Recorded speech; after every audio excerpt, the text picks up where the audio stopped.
Ni hao, friends. More articles, more thoughts, more, gosh, I mean, if you're following along with this new wave of videos, uh, we're doing a hat trick now on men and women differences, which is weird because that's not the theme of this month's stuff for Psychology Today, but it is dropping this. Yeah, it is the theme of the first few articles that I find interesting. This one, especially, uh, myths about men and women.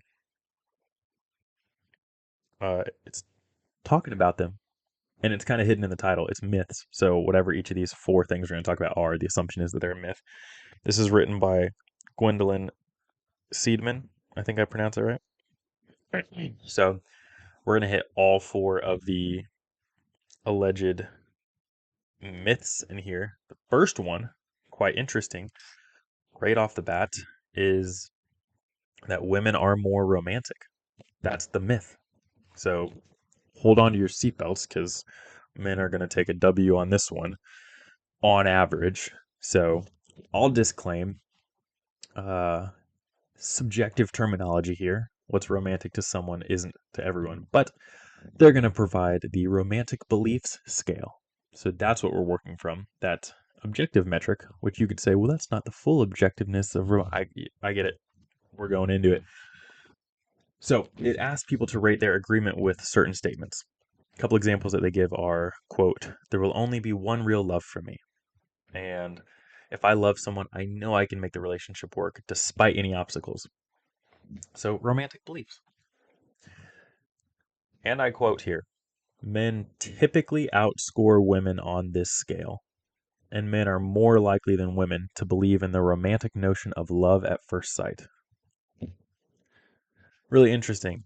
This point also clarifies, prior to what I just read, that despite the intrigue in rom coms and romantic fiction and novels, that men overall are just more focused on romance, and this person is the one, and just this idea of romantic nature that they're typically testing higher than women, which was initially kind of surprising to me, though that does make sense. Women are also more likely to cheat than men, and they're more likely to initiate divorce. Lesbian couples have the highest divorce rate of all types of couples. Um, I'm not trying to trash on that, but there's a different understanding of commitment and romance for men and women, and you know, there's a lot of gender conversations that we have nowadays, and I do think it's important to acknowledge from a biological perspective that our brains are different in how we approach things, and so this is, I think, a fantastic piece of literature just for that first myth alone. But we have three more to get to. Myth number two: physical attractiveness in a mate is far more important for men. Obviously, we're rolling with the word myth here, so that finding not being true. What's interesting is the self report side is men will typically report that physical attractiveness is higher up on the importance scale for them than women will report. They'll typically, both say that it matters, but men will usually say it matters more to them, and women will say it matters not as much as other things like personality and character traits. However, and this was fascinating, the experiment that was done was on speed dating, and they had people in advance fill out a little survey explaining, what they're looking for and the likelihood of a second date with someone. And typical gender differences came out that you'd expect. Men said physical attractiveness is going to matter, and women said it's not going to matter as much. However, the actual data for who received a second date and who didn't, the data was like pretty much equal, that men and women had the same value. What's interesting, though, is it actually doesn't say if women actually value attractiveness more, or if given a dating scenario, men care less. I would like to know that, because that changes it a lot. For if a guy's saying, like, physical looks matter a lot to me, and then they get to talking and they really like the girl and maybe it doesn't matter as much. That's a different data point than if women are saying, it doesn't matter as much to me. It's more about their personality, and they start talking, and the personality's kind of great, but the dude's not that good looking, and it's like, meh. Um, those are different data points, and this doesn't say that. So it doesn't say if women's attractiveness standards go up more than what they said, or if men's come down less than what they say. My gut says it's that it matters more to women than they say, because I feel like guys are pretty blunt about that. I'd be curious people's thoughts listening, or your own experience with that. But I just wonder which one moved, because that would be it'd be really interesting to me. Um, yeah, but ultimately they found that attractiveness is one of the biggest factors in someone getting a second date. So I think this will probably start to normalize as dates go on. I think women are probably less likely to stay with a good looking guy who sucks than guys are to stay with good looking women who suck. I think they're more likely just to be like, okay, sure. So it doesn't have much follow through on that, but it is interesting, and I wish they had that data point for, you know, which category moved. They're kind of implying it was women that moved, but it doesn't say it explicitly, and I wish it did. Myth number three is that women aren't interested in casual sex, implication being that they are. So this one I have a couple comments on. I'm going to read their input first, and then I'm going to give mine. Spoiler alert, I don't think this is a myth that I held at all. I actually don't think a lot of guys hold this myth. I could be wrong. People I know, though. Anyway, it ultimately just found that it's circumstantial. So they are interested, but there's a higher standard for someone being worth it to them than maybe men have. So they ultimately found that if men and women are roughly the same attractiveness, like they're both very attractive, that the other person's interested. So a guy for an attractive woman, interested. A woman towards an attractive man, interested. It really just comes down to if they're attractive or not. That's a high standard of worth it for people.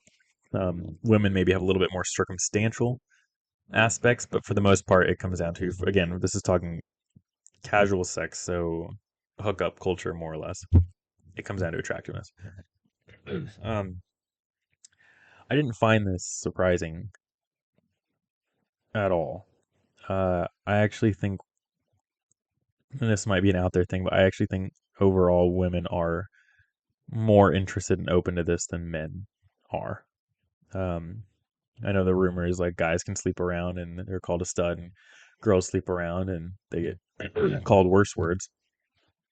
But I do think overall, personal experience with conversations, I hear people, if I'm speaking to you from a mental health perspective overall, and the mental health world, the overall psych world is heavily female dominated.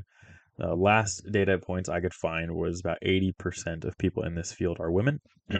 And generally speaking, more men get doctorates and MDs than women. So if we account for psychologists and psychiatrists, I'm not that. I'm just a master's level. Then the number's probably closer to like 85 or 90% women would be my guess in the master's level range. So, point being, all my training and all my experience has been pretty female dominated and by a landslide. And by that, I mean at least 10 times more. And that's conservative. At least 10 times more often, women are talking about sex related stuff. Actually, very, very, very few men I've been around in this field um, bring that up at all, whether it's joking, genuine conversation. If they're talking about relationships, it's very modest and reserved. It's including their sex life. It's the women that I work with that are way more open to talking about it. And again, we're generalizing, so it doesn't mean every woman is, but my personal experience is that if someone's going to bring up anything sex related at work, I will always put my money on it being one of the women I work with. So that's kind of I wouldn't call it a bias. It's anecdotal. It's just my experience that has made this data make sense, and especially understanding the sexual revolution and 60s onward. It wasn't a revolution for men; it was for women. Kind of gave them permission to go do what they wanted, more or less. So to me, this makes sense. But um, yeah, I guess for a lot of people, that is a myth. Alright. Fourth one and heaviest one. We're gonna talk about domestic abuse a little bit. So there's a little bit of a spoiler alert, but the myth is that domestic abuse is almost always committed by men.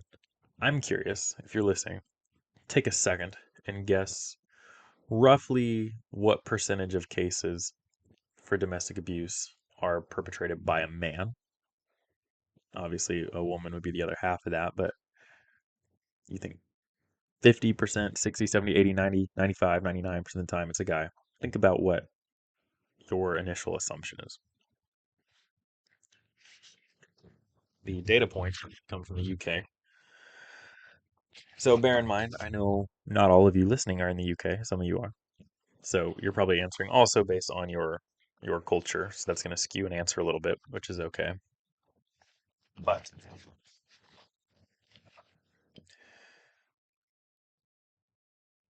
the survey showed that about 40% of domestic violence victims were men.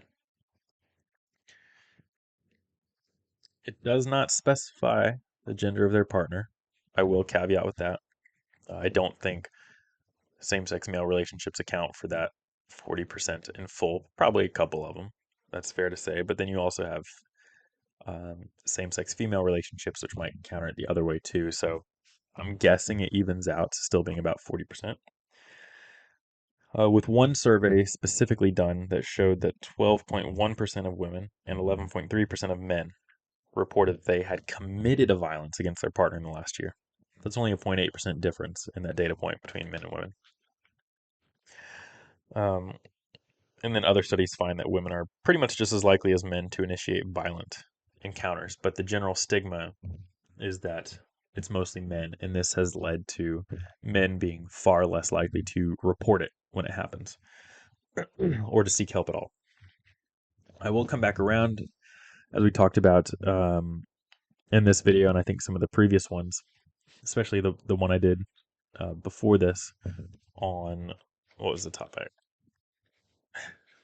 The gender gap in online reviews. It's important to keep in mind that men and women are violent in different ways.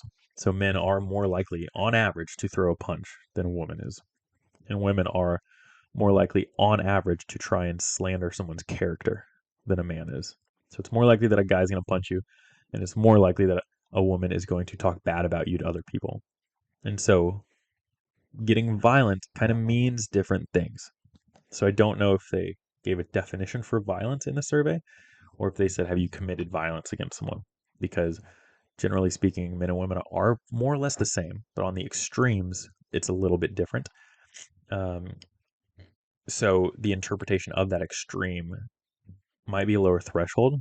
So it's possible that a guy would say, slapping his wife, he would say that was violent. And a woman who slaps her husband might not say she was violent.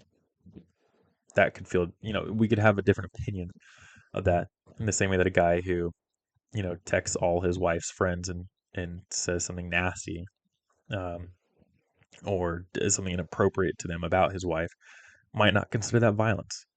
And a woman who does the same thing towards her husband and his friends might say, yeah, that was pretty violent. So there's different opinions, and this didn't specify if they had a definition for what violence was. But yeah, just interesting. It's a lot closer to half than people think. So I kind of end on this note. This is true, and I worked in domestic violence for a while for my therapy training, and it was definitely imbalanced. It was, I mean, adults that I worked with, 100% were women. The whole time I was there, I heard of one man that came in, and it was for a group, I believe. So they just don't come in, and that sucks. So there are resources out there if you need that at all. I mean, you can reach out to me, and I'll do my best to connect. But most cities have shelters or communities. then you just have therapists in general. Like I'm not advertised as a domestic abuse therapist, but I'm trained in it and I know what to do more or less for that. Obviously, circumstances are different. So, I'm able to do that work just like other people are able to, even if they're not advertising as that.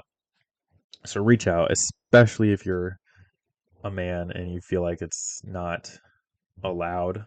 Just, or it's not embarrassing. Just reach out. So that's, yeah, that's the four myths about men and women. I know it kind of started fun and that kind of got to more of a somber note, but it's important. There are fun myths to unfold with us and ones that are sobering. So, yeah, that's it. I'll see y'all.